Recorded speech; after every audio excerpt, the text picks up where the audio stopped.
Hey, everybody, welcome. This is Jason Clemmons, Doctor of Chiropractic at the Rock Health and Wellness Center. And this is Life with Jason Clemmons, DC. We are live right here on this beautiful Friday the 13th, September 13th. It's my day. This is my day. I'm not from the devil or anything like that, but I was number 13 in high school. We played football games on Friday night. We were 13-1, 2 years in a row in back-to-back state championships. And the gate at Roswell High School, where we would go into uh, the locker room before the game, was gate 13. So I've always had a fondness for this day right here, and I was like, "Yeah, this is our day. We got to get after it today. And that's exactly what we did. We've been getting after it all day long. Welcome to all you guys out there. Thanks for listening on the radio at 98.7 Walk by Faith at 1420 AM Lubbock Christian Nation. Thank you guys for listening out there in social media land. I appreciate it very much on Facebook, YouTube, and X. Thank you guys for watching the show. Thanks for all the comments that we get. Thanks for the text that we got last night and the comments that we've been getting. I really do appreciate that. I hope we're helping you live a healthier life. And thanks to all you guys that catch this show a little bit later. And because you guys, I know you're busy out there. It's Friday night. A lot of you got a lot of things to do. You're probably going out on a date. I am too. As soon as the show is over, I'm going home and having a date with my wife, and I'm going to watch some football. I think we got, I was trying to remember, it's Kansas State and somebody. We got a Big 12 game tonight. I don't remember exactly. I forgot who it was. I meant to look that up before the show started. Arizona. Yeah, Arizona and Kansas State. I don't know if you guys saw that game last night. The Texas State and Arizona State. And man, those guys down in Texas State almost pulled that one off. Those kids played hard last night. Arizona State just kind of got them there at the end, and they were a little bit bigger and a little bit stronger and a little bit faster, and then they finally just kind of made them make a few mistakes and caught them right there at the end. But what an impressive game that was last night. So I'm looking forward to this one tonight as well. What time they're playing? 7:00. Yeah, that'd be great. We'll be finished. We'll get finished with this. We'll get some supper, and I think Mom's coming over. So it's going to be a good night. It's been a good day. We've been in the middle of this seminar all day long. You know, we start at 7:30, and pretty much every single minute of my day has been accounted for. So took one little hour and adjusted some patients, but other than that, I've just been studying all day long, and my brain is ready to watch some football. It's ready to watch some football because that's a lot of stuff we had. And the ideas, I just wrote down 3 or 4 big things. Some of it was super cool. I mean, the teacher today was great. He was super smart, nationally, internationally known researcher, a human being, been in the middle of it for a long time. Lots and lots of research papers, lots of court cases, lots of stuff that he's done. CEO of different companies and or it comes to brain. So what an honor it was to get a chance to listen to him today. And he was solid business all day long. So I really did appreciate that. That was good. There wasn't any wasted time. A lot of times you'll go into a seminar and you'll be there for 10 hours or 8 hours or whatever it was. And we started at 7:30 and finished at 5. So it seems like that's about 9.5 hours or so. And I think there was 8 total. But, a lot of times you'll go into that and you'll be there for 8 hours and they'll give you about 4 or 5 hours worth of material. Sometimes they give you 3 or 4 hours worth of material. I hope that's not what we do on on this show. But yeah, today it was 8 hours worth of material. It was solid. It was really, he could have kept going. So it was great. But I got some really cool stuff. I really did get some really cool stuff. And one of them, the first sentence I'm just going to go through this. I want to show you what we're doing with all this stuff a little bit. I got some ideas tonight. Nothing specifically important that it's just some multiple different ideas that I have for you tonight. So that's what we're doing tonight. And before we start, let me just say this. I have a listener, a loyal listener to the show. She has been a patient in the office, and she's done this brain mapping and all this sort of thing. She's a great lady. I love her to death. And I tell this. I use this little model, and I'm always talking about with this model. I'm talking about you need to stay on the back edge of it so that you can just so that you'll push that nucleus of the disc forward. We get this little lumbar model with this little spine here, and this is the front and this is the back here. And I'm always talking about, as far as the disc goes, it's like stay on the back edge of that right there. And I'm always saying, I wish I had a little marble to sit on top of that. Well, she came by the office and she wrote me the cutest little note, and then she gave me a box full of marbles.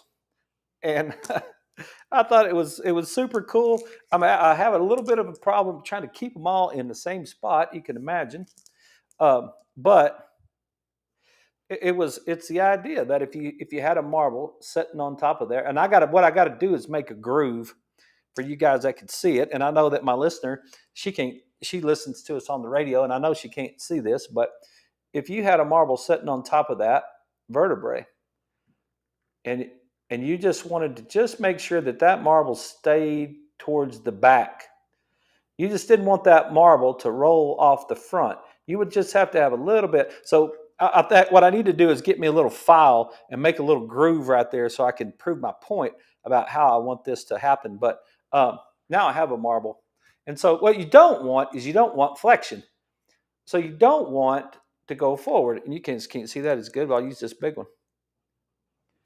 Right? So if you had a marble right there and you were to go forward in flexion, it would roll off the front. And that's not what you want. You want it to stay on the back edge of that, and it's right there, just like that. That's just about all the extension you need. And instead of going into flexion and then all of a sudden that thing rolling off. So yeah, thank you very much. You know who you are. I love you. I appreciate you. And thanks for bringing me the marbles. And so, and she brought them to me in a standard process box. How cool is that? Yeah. And speaking of that, hey, if you guys want some standard process supplements, you can go to the rock.standardprocess.com and you could get you some supplements. I had some patients asking me about that this week. And you're welcome to do that. If you want me to help you with it, you can go ahead and call me and I'd be glad to help you with it. But that is Standard Process is our supplement company, our main supplement company that we use. We use a couple of different ones, but this is a whole food company and it's good stuff. I take a lot of Standard Process products. This is fantastic stuff. So if you want some of it, therock.standardprocess.com. I don't know if I've got it. I used to have it on there. therock.standardprocess.com. You can here, I'll just put it up for you guys. And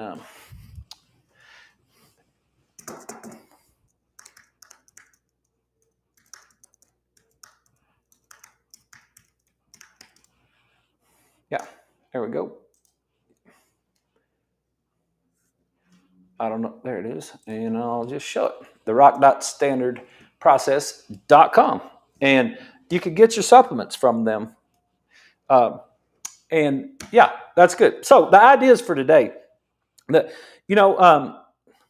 I do is I've got 3 different notepads when I'm in one of these seminars like this. And I got one particular one just for the show. I got my handy dandy little yellow notebook, right? That I think that listener might have brought me one of those too, as a matter of fact. But yes, I've got that one. I've got my main one that I want to keep my serious notes on, and I've got some other ones where I just want to draw on it and draw some things out. And so the ideas, the first sentence that was said that got my attention this morning is your brain is isolated from the world. And I just started thinking about that for a second. And I was like, wait a minute. It showed a picture of a brain, and it was just like your brain is isolated from the world. And what is that? Really that's true. It's like it's encased in bone.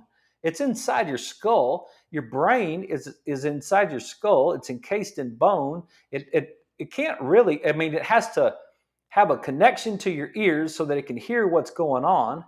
It has a connection with your eyes so that it can see what's going on. It has a connection with your nose so that it can smell what's going on. It's got a connection through your spinal cord so that it can feel what's going on in your hands and your feet and your body, right? You got all your senses going on right there, but your brain itself is kind of isolated. So it it has to rely on your senses in order to work. So the I just thought that I had several different thoughts. It's so funny because it's like these are things that I've studied for 24 years now, and which is another thought. I don't want to get. Yeah, I do want to get sidetracked on this. I was thinking about this today because I was thinking about I'm 53 years old and I'm going to school, and we talked about last night about retiring and what happens when you retire and how you you stop learning sometimes. Sometimes you don't. Sometimes you retire and you do all kinds of cool stuff. You build yourself a garden and your greenhouse, and you go see your grandkids, and you travel to Maine or go on an Alaskan cruise, and you do a lot of stuff. And good for you, because it's super important that you do those things if you're going to retire, because you need something to do. You got to have some reason for these cells to live, right? And I was just thinking about it. I remember my dad one time lost a job in Roswell because he wouldn't go get some hours, and he's going to have to drive to Portales at eastern New Mexico to get some hours, and because he had to have an emergency teacher certificate and all this sort of thing, and he wouldn't do it because it was just below him. He just wasn't going to do it, and there's some repercussions of that, and there's some ways that his brain worked. And I'm not trying to talk trash about my dad. I just thought about that today. I was like, look, I'm 53 years old, and I'm studying like I'm 19, 20, like I'm in college. No, I'm not. That's not true. I am not studying like I was 19 or 20, because when I was 19 or 20, I did not study this hard. But when I got to chiropractic school at 31, I studied hard, and I pretty much been studying hard since. And I really want to encourage you out there. If there's something you want to learn, if there's something that you've been interested in, man, I really encourage you to study. I really do. I encourage you to open books and take a seminar and do some stuff. Like it's good for your brain to study. It really is. It's good for your brain to learn things and learn new things and push those synapses and make those things work. And one of my ladies asked me today if she should put her foot in a boot because she's kind of got some drop foot going on.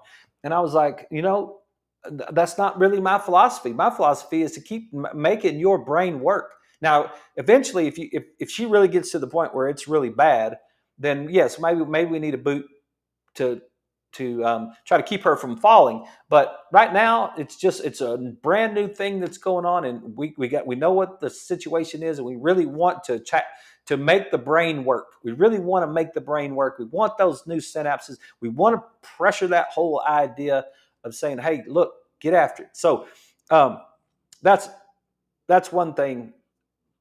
That's my aside that I want to talk about. Go study. It's good for your brain. It's good for your health.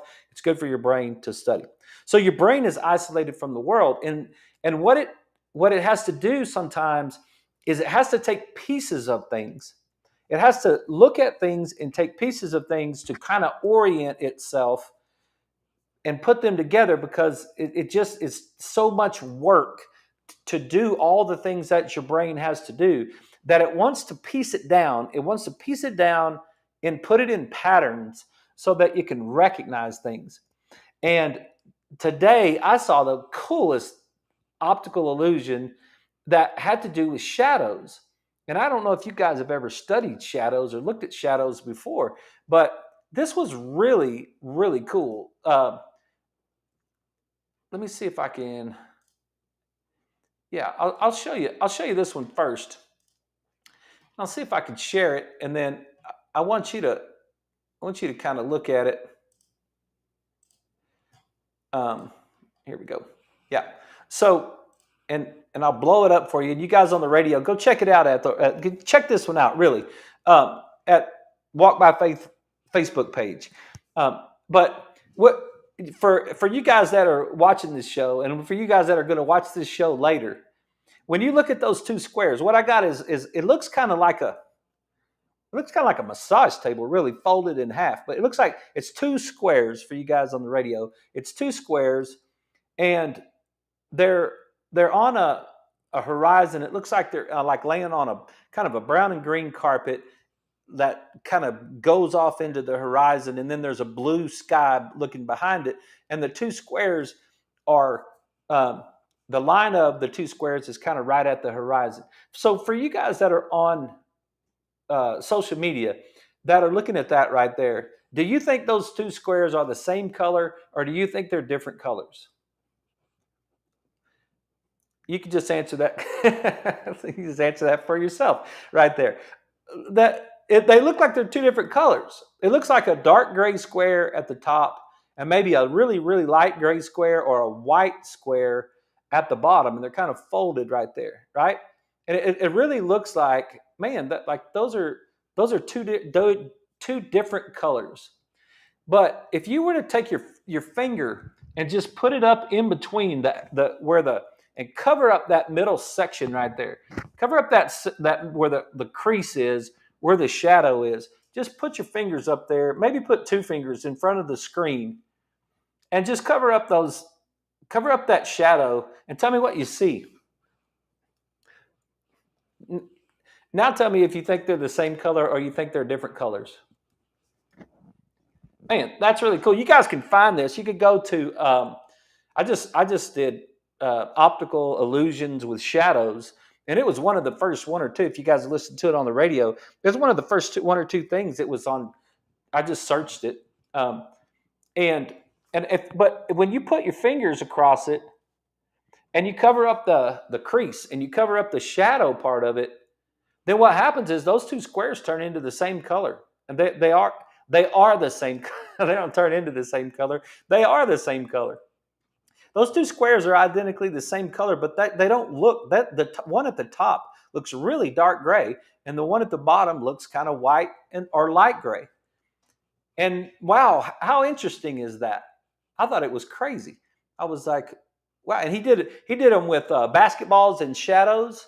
He just moved a basketball just kind of across the way, and then he put a shadow underneath it, and it looked like the basketball was bouncing. It looked like the basketball was off the floor versus being on the floor, and then he moved the shadow back and forth as the basketball was moving across, and it did that same exact thing. It was just like, wow, it just changed it, and it didn't really move.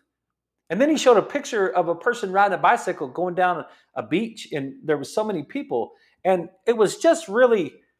I thought it was awesome. I really did. I thought it was really cool how like those two squares are the same. And what my brain has to do is my brain just has to take that in and look at it versus the blue background versus the brown and green background.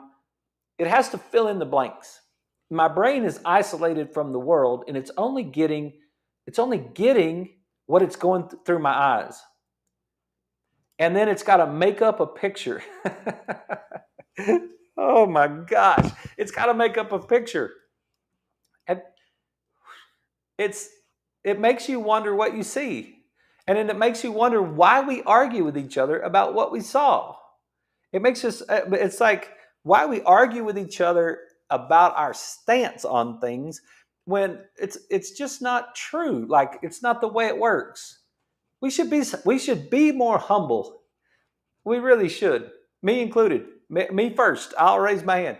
We should be more humble. We should understand that, like sometimes things aren't exactly the way we see them.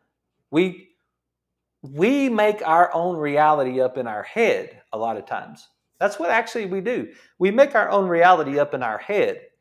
And then we act on the reality that we made up. And what Dr. McGilchrist says in the Master and His Emissary is we make that reality up in our head based on what attention we give to it. Oh, that's another thing I was going to talk about what I found out at the. I'm gonna talk about that on the show tonight. My glasses, because that is.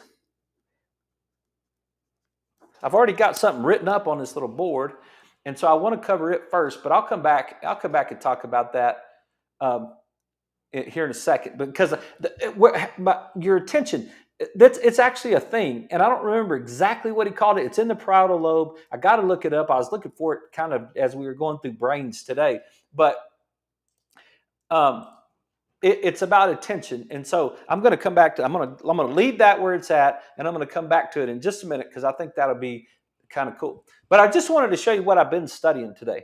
I just want to show you, and I wanted to show you kind of like what is a brain map, and we've gone over it before, but I thought you would be interested in kind of seeing it. So, like, because I've been talking about it this is the 5th day now. I've been in, in this brain mapping thing, and we've been really talking about it. And so I just thought I'd show it to you. Like, this is what we get. This is what we get in the brain map area. So when we brain map somebody, we put a cap on you. It's got 19 leads on it, and it's measuring electrical activity that is coming off of your head. It's not putting anything in your head. It's not invasive whatsoever. It's simply got little electrodes that are measuring these points on your head, and these points are tied into this networking that's going on underneath. And depending on the type of waves that show up, it kind of it tells us something about what's going on in a person's brain. And the waves are broken down, and I'm gonna get a little bit into it just to show you, just so you can know what I've been doing for the last 2 days, and I'll do it again tomorrow. And then I got 2 days next week, and then we're done with the training part of it. It's a certification. I've already gone through the training, but it's just a certification. I don't know, gives me some letters I could put behind my name if I want to, but I don't really care. I just want to know what deeper understanding of what it means. But what you've got different brain waves, and some of them are fast and some of them are slow. And so the very slowest one that we measure is called delta. That's the one that we measure. Now, you can go to way lower. You could go to, this is 1 to 3 hertz of frequency, but you can get below 1, and that gets into some ultra slow type of stuff. And you can go to 0.1, and you can go to 0.01, and you can go to 0.001, and it gets really, really down there. So you get into some quantum physics type stuff, and I'm not going to get into that even on the high end. But the ones that we look at is your delta waves that are really slow. That's the waves that you have in your brain when you're asleep. And then as you move up the chain here, the theta waves are where you're really drowsy. So hopefully you're not having any theta waves right now listening to this show. If you're really drowsy and you're thinking to yourself, "Oh my gosh, he's putting me to sleep," then what's happening in your brain is you're getting an increased amount of theta waves. And what does that look like on a scan? It looks like this. When the colors go towards the red, that means that there's an increased amount of those brain waves. When the colors go towards the blue, that means there's a decreased amount of those brain waves. And so you can see right here in this particular scan, this whole delta is really red. And this person was awake. The person was awake when we took this scan. And their delta waves are really, really, really red, and that's not good. That you're awake, but your brain is basically acting as if it's asleep. And so it's like, whoa, you have a whole lot of really slow waves, and that's what it kind of looks like. And then there's the other end of the spectrum is the fast waves. As you move up the chain right there, you get into alpha. Alpha's awake and alert, but calm.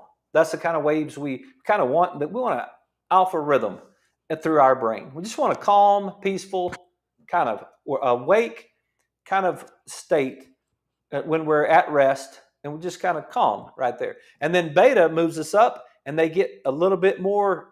Now we're starting to get where we're focused. That's where we want to be when we're trying to learn something. That's why the intensity, that's the intensity level of learning something. That's why being coached makes you remember things, because the intensity level. One of my patients said this week she gets sick. She was a college basketball player, and she gets sick watching her child at basketball practice because there's no intensity, there's no speed, there's no effort. They're just letting them practice at a low intensity, lackadaisical kind of level. And she knows very well that you're not going to get better. Now, she doesn't necessarily know brain waves, but she knows that you're not going to get better if you don't get your feet moving fast and you play with some intensity and practice with some intensity. And so that beta is where that they find that in fighter pilots that have the ability to go from beta down to alpha and back to beta. They have the flexibility in their brain, and they have the ability to change between very focused, and then when they get past their maneuver, now they calm back down. That there's a lot of, that's very important for the way the brain works. And then when we get into high beta, now we're going too fast sometimes. We don't, depends on what we're doing, right? There's times we want high frequencies and there's times we want lower frequencies. We're going to take a break. You guys stick with us. We'll be back here in just a minute and we'll go over this some more. So you guys stick with us.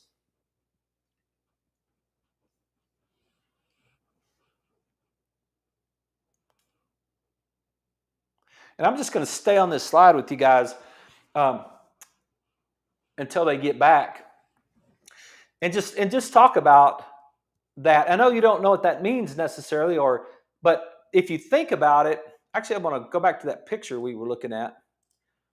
And so now, if you kind of understand, okay, we've got slow waves and we've got really fast waves. And we've got a progression going across right here. And in this particular scan, the alpha waves were normal. Normal would be in the gray right there. And this would be a normal alpha wave. But when in relative power, it shows it. These are different ways you look at it, and I'm not going to get into that. But it does say, hey, look, we're kind of expecting a little bit more alpha waves, and on this left side and on this right side right here, we were kind of expecting a little bit more, but we didn't really get them. But you can see this person has almost none, very, very, very slow beta and very slow alpha. No, high beta. He has very slow in the beta and high beta waves, and he has a lot of delta and theta waves, which means his brain is working very slowly. That's what that means. And then what happens is we can switch the picture and we can look at it, what's called an Eslaretta view. And now we're breaking the brain down from the bottom to the top. And we start right here. This is the lower part of the brain to get into that bottom of that temporal lobe, and you work your way all the way through as you move yourself up. And then this is the very top of the brain. And then this particular one right here is the beginning of theta. It's at 4 hertz that I took a picture of.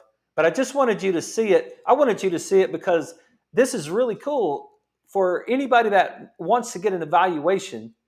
And I'm trying to speak in a way that it's understandable. Not trying to get technical for it, but if you want to get an evaluation, it's pretty cool because it says, hey, look, as you move up in the brain, then what you start to get is decreased theta up here in this frontal lobe, the top of the brain, frontal, parietal parts of the brain. That upper brain is basically turned off. Hey, everybody, we're back. This is Life with Jason Clemmons, DC. Thank you for coming back and listening to the second half of the show. Hope you guys are doing great out there. We are talking about some of the stuff that that I've been going through for the last 2 days, and I'll have another seminar tomorrow. But we were talking about the different brain waves, and now we're looking at a picture of the brain in sections, like you would have an MRI. Like if you guys have ever seen an MRI, and there's sections of the brain. And now what we see here in this particular picture is we see a lot of red, which means that there's a lot of these particular waves, and especially in the different areas of the brain. So it starts in the, even at the lowest part, there's a decreased amount of theta waves, but as we move up into the brain, there's an increased amount of theta waves, but as we move up into the brain, they just keep getting more and more and more and more. And by the time we get up into this upper part of this frontal and parietal lobes, now we've just got really large numbers of slow waves. And that's not the way your brain works. Our brains don't work that way. Our brains should have an alpha frequency, and we ought to be able to concentrate. There ought to be some normal. That's too many slow waves. Is what it is right there. And so that's just a picture, and it's an evaluation. And you would go to a neurologist to get an EEG in a hospital or something. If you thought you had some sort of epilepsy or some sort of brain problem, they might do an EEG on you. This is called a quantitative EEG, and it gives us real-time pictures of what's going on. Now, I don't use it as a neurologist would from a standpoint of doing any sort of it's not diagnostic for anything. I'm not using it to diagnose any problem. I'm using it to get a picture of what is happening from an upper level, just like I do with all the other pictures that I get. Because like when you come in, we take x-rays, right? I get a picture of a person. I get a picture of a normal cervical curve. I get a picture of a reversed cervical curve. And it's like, what are the dynamics of the reverse cervical curve? The decreased disc height, the let's see where I'm at. There we go. The decreased disc height right there. The beginning of the bone spurs, the open facet joints here in the back, the change in the way that this particular curve fires into the brain. That's an evaluation that we would do from looking at. That's one of the things that we do is we look at the cervical curve, right? We also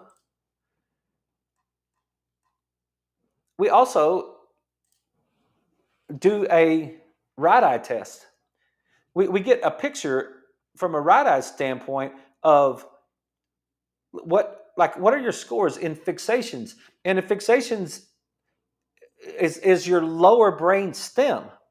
So now it's like, wait a minute, okay, this person's doing pretty good. So when we're looking at this right eye test, what I'm trying to do, am I trying to use it to work on vision? Absolutely not. That's not my game. I'm not looking for vision. I'm trying to take it and say, I'm trying to take these waves, which is just a picture, right? And now what I'm trying to say is, okay, here's the brain. There's the cerebellum. Here's the right side. Here's the left side. All right. Okay. Remember, see how it all stacks? How we always talk about it stacking over and over and over again. And then the more we learn, the more we realize how the stacks fit together. It's like Legos. It's like it's I don't mean that to be dismissive of it, but it's like, remember what you're born with. You're born with that brain stem area, that reptilian brain. Remember what they called it, right? And then you've got this lower brain, which is kind of like your whole limbic emotional centers, and you got this amygdala over here on both of those lower centers of the brain.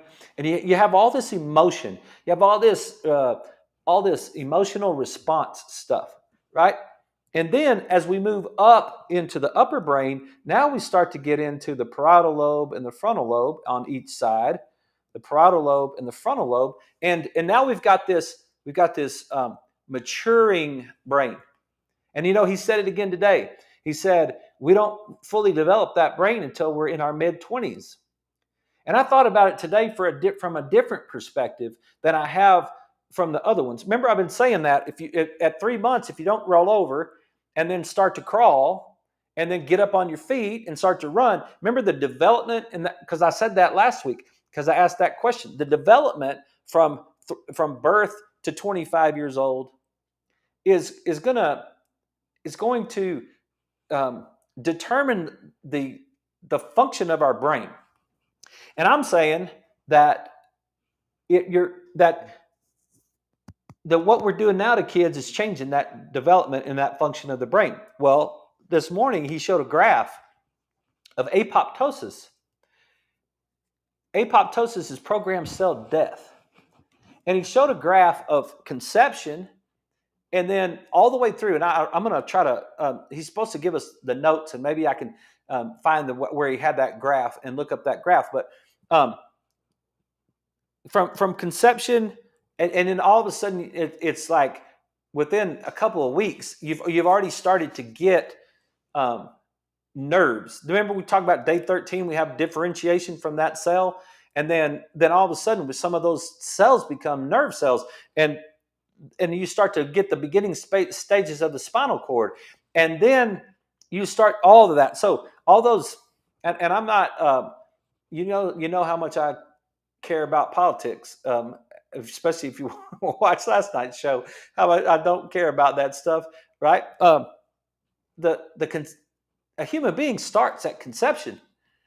Like that's what I don't care how much I do care. I have an opinion on that stance, and I'm telling you that a human being starts at conception, and because that is you in cellular form as you're moving through time. But there's development in a child. We won't have to talk about that. There's development in a child as it's going through, and that development makes way more neurons than you need. That's the first time someone really, really broke that down that I remember it, the way that he said it today. There's way, way more neurons. If this is conception, and this is birth, and this is, I don't know maybe 6 years old. He had a bunch of little bars on the graph of things that were happening during this time. And one of the things he had down here at the bottom was apoptosis, and it was it started about I don't remember exactly the number. It started maybe at 6 months after conception, and this bar went all the way like to 6 years old of apoptosis, which is programmed cell death. And what his point is the brain makes way more synapses than it needs, and then it starts to go through and just cut them out. It just starts to prune away the synapses that it doesn't need. And then think about that. I just started thinking about from birth to 6 years old, how it decides which ones it doesn't need. And there's this concept that says that neurons that fire together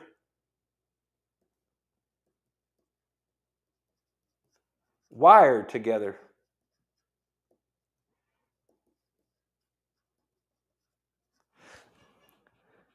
If your brain is in the state at birth, from birth to 6 years old, if your brain is in the state of trying to decide which one of these prune, how I do the same thing with my two crepe myrtles right here in the front of my building.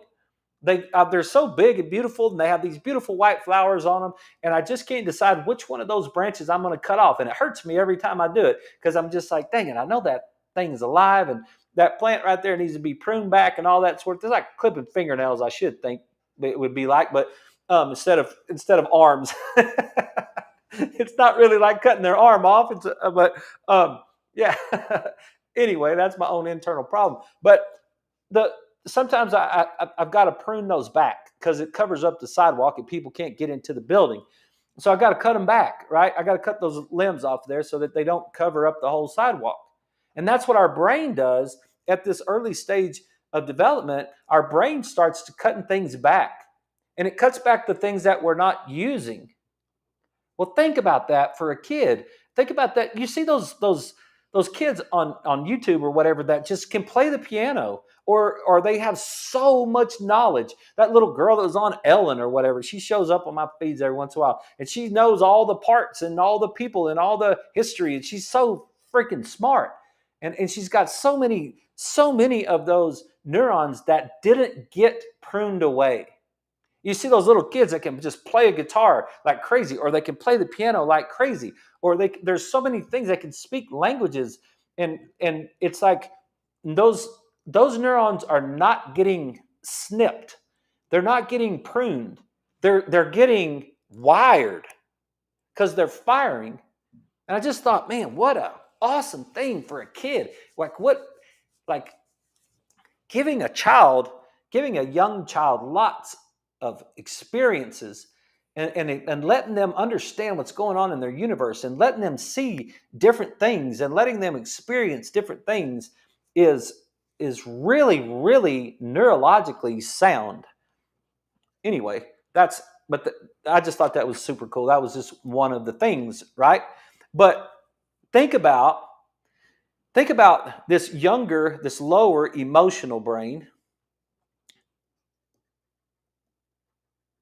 And then as we get older, then we get into this upper rational brain.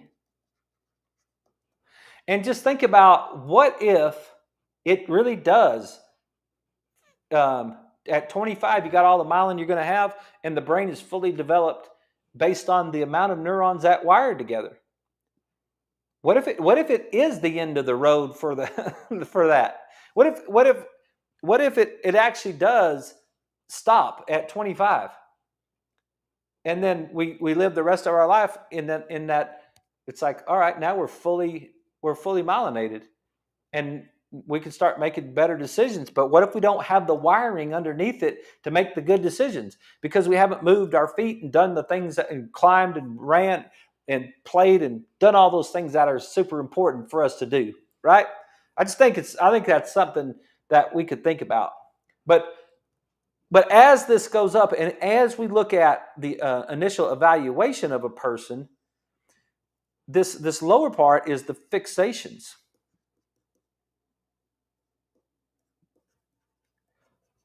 It's that being able to look right at something. It's that being able to converge your eyes. It's that being able to really look at at an X or at a point. Can you and focus on that point without moving your eyes? Have top-down control. Have upper brain senior class control over that lower brain, so you're not going to get distracted, and you're going to be able to look at something. That's what that means when we take a picture of fixations.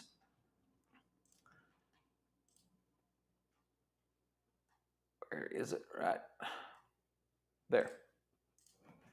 Okay, that's fixations. That's the score that we get whenever we do the right eye test to evaluate, is your brainstem working right. Then it moves up, and pursuits is the parietal lobe, and that's the smooth eye movements. That's the watching the car drive down the street, and that's the watching the bird fly across the sky, that type of thing. One of those smooth eye movements, that's parietal lobe.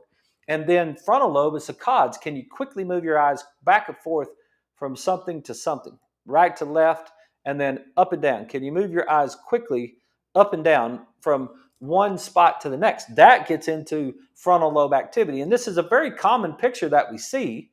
We see this right here, and we say, okay, look. And these two pictures aren't of the same patient. These are just random shots that I did. But look how, okay, this is an evaluation of saying, look, there is a saccade that's a score in a 55.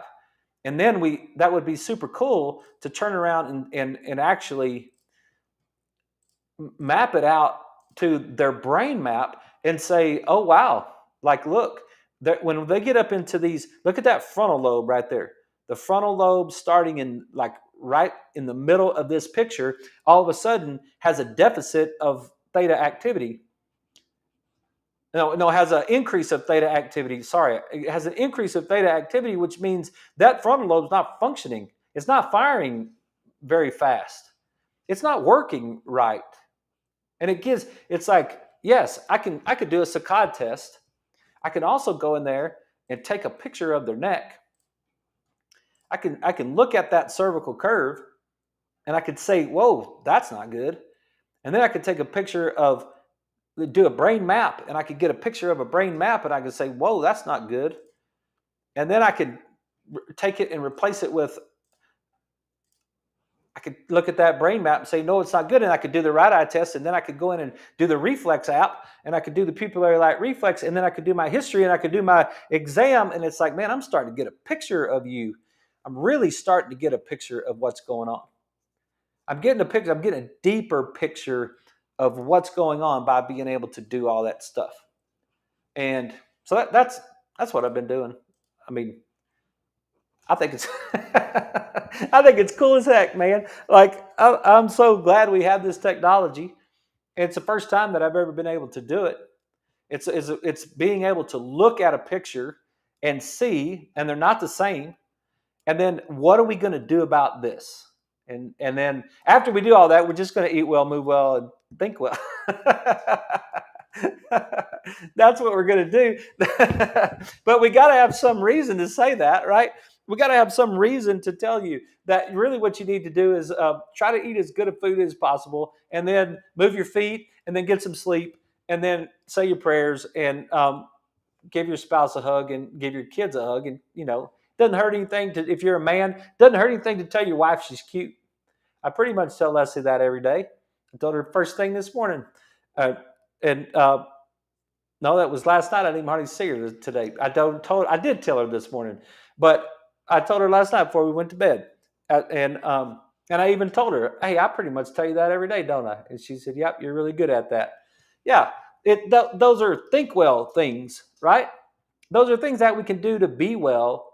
And all of these other things are evaluation things that we do to try to see what's going on. So that's what we've been doing. But so that was colors, and that was shadows. Oh, let me get to glasses. So this was, I've been telling you that I can't see. These glasses have been making me crazy, right? I've really been. I've hated these glasses for 2 years. I haven't obviously haven't done anything about it, but so I talked to Dr. Riley, and Dr. Riley was super cool about it. And he said, I said, look, Dr. Riley, I got to talk to you. He did his evaluation. He's told me what's going on with my eyes, and all this sort of thing. And he said, I said, Dr. Riley, look, I really got to talk to you about this. And I'm trying to do this as humble as possible. And I sure don't mean to be offensive. Because, sometimes as a doctor, when a patient comes in and then they tell me how to be a doctor, sometimes they're right. Sometimes they're right. Some of you guys are right. And it's awesome and it's great help. And I always try to listen. But sometimes the patient is just a little wrong in the way that they understand things, right? And then they want you to do something. They do it all the time with vibration. I put vibration on the left hand to drive the right brain, and then they're like, "Are you going to do that on my right arm? Because that my right shoulder hurts." And I'm like, "Nope, I'm not going to do it on your right arm because that's not the point of why I'm doing it. I'm not doing a massage. Remember?"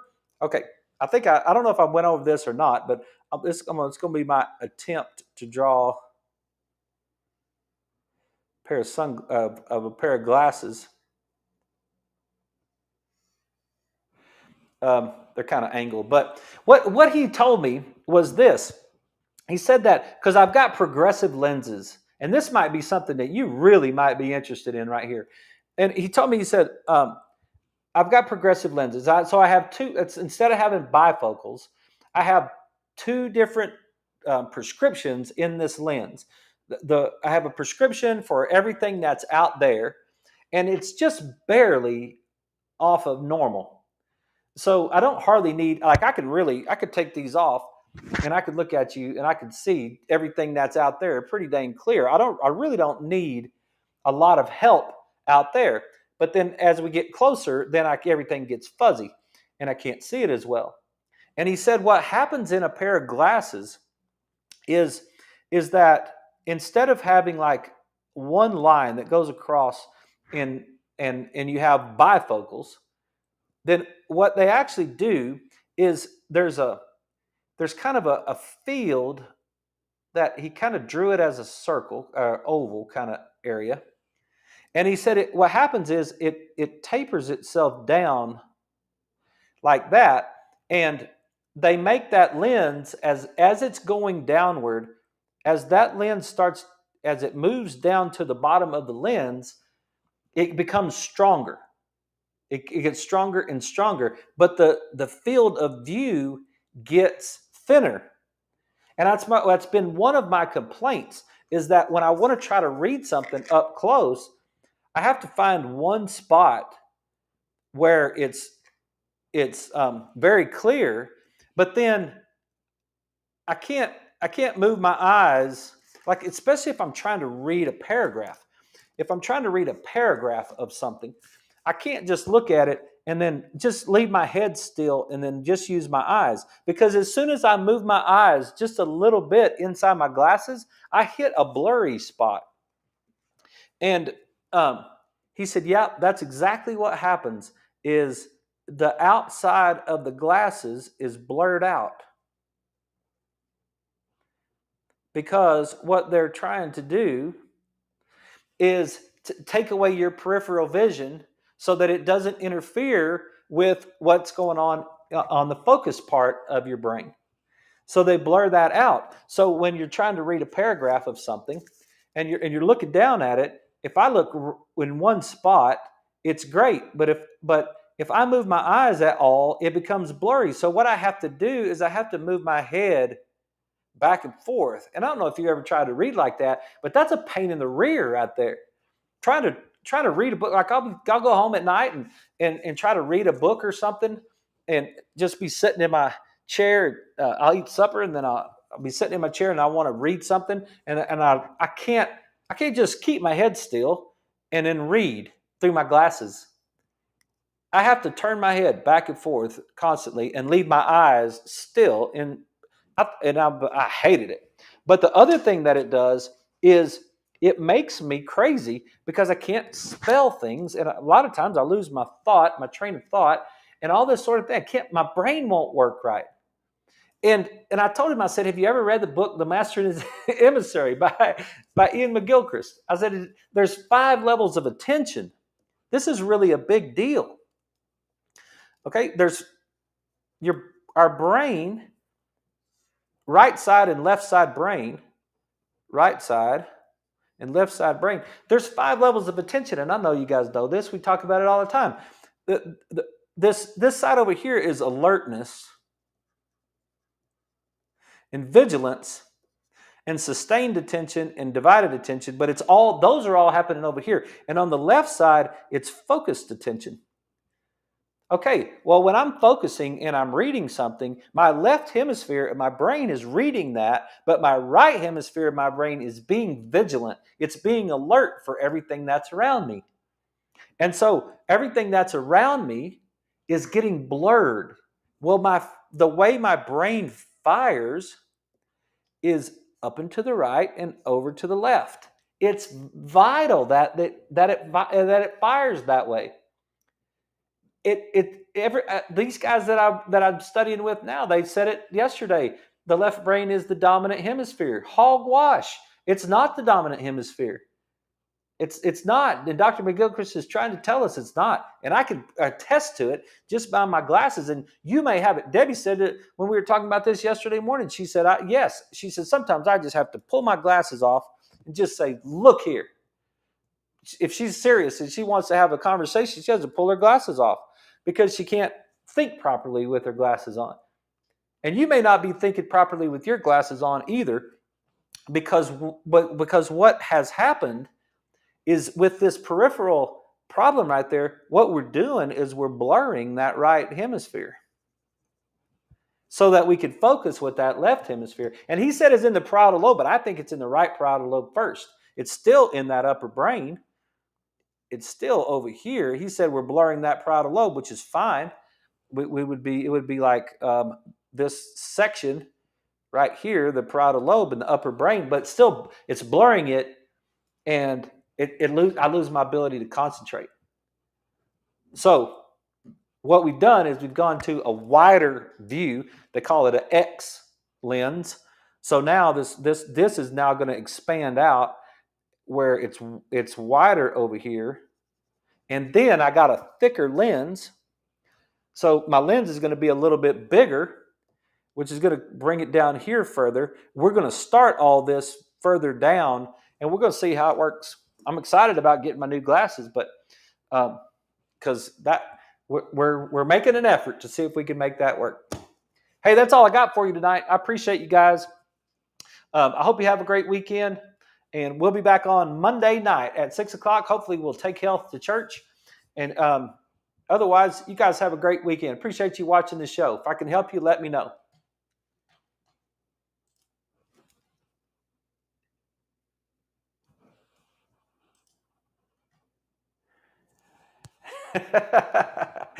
Lewis, me too.